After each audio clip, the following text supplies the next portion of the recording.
He won. Ty Gibbs finally crossed that line first at Bristol Motor Speedway, and the internet exploded. Fans were celebrating, the broadcast was electric, and Joe Gibbs Racing had their moment. But here's the thing, if you only watch the highlights, you completely missed what actually happened in those final laps, because that win didn't just happen. It was engineered. And the way it was engineered is something most people glossed right over. This is the story they're not telling you. If you're a real NASCAR fan who wants more than just the surface-level reaction content, hit subscribe right now. We break down what actually happened, not just what the cameras caught. Let's get into it. To understand why this win matters, you have to understand the weight that Ty Gibbs has been carrying. Coming into Bristol, he had made 130 Cup Series starts without a single win. 130.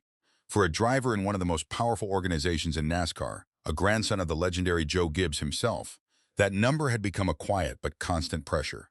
Critics were talking, rivals were taking notice, and inside that number 54 Monster Energy Toyota, there had to be a voice asking the same question every week. When is it going to happen? Bristol Motor Speedway. Half a mile of concrete, tight walls, and absolutely zero forgiveness. The 2026 Food City 500. 500 laps. And on this particular Sunday, NASCAR had introduced a new 750 horsepower configuration for a second straight short track weekend. That meant more contact, more tire wear, more chaos, more opportunity for someone willing to make the right call at exactly the right moment. For most of that race, this did not look like a Ty Gibbs story. Ryan Blaney started from the front row and showed the kind of pace that makes you think a Team Penske driver is going to control the afternoon. Kyle Larson was right there too, doing what Kyle Larson does, managing the track, conserving the car, waiting for his moment. Those two were trading laps at the front while the rest of the field scrambled around them, and then the race started to turn. Slowly at first, then all at once. Blaney got past Larson in stage 3 and the lead looked comfortable, but comfortable at Bristol is a trap. The tire wear at this track is brutal. Pit strategy windows open faster than teams expect, and one bad stop can erase everything you built in the first 400 laps.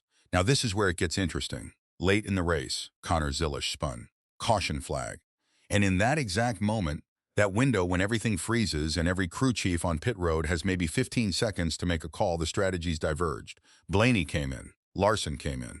And the decisions made in those critical seconds reshuffled the entire running order going into the final laps.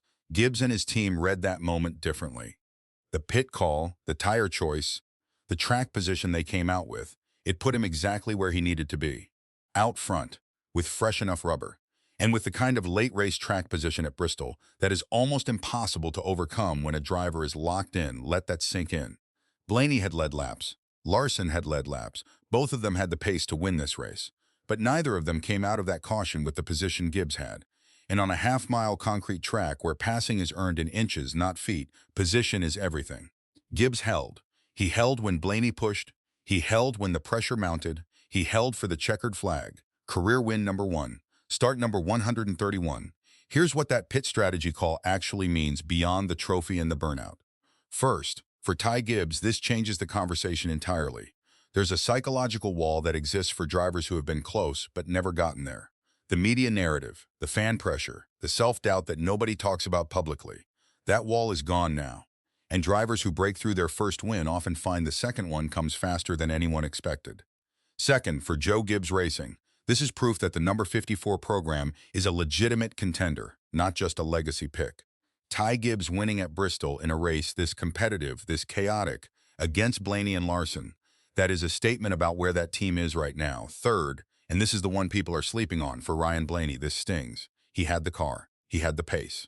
And a caution late in a short track race flipped the outcome. That's racing.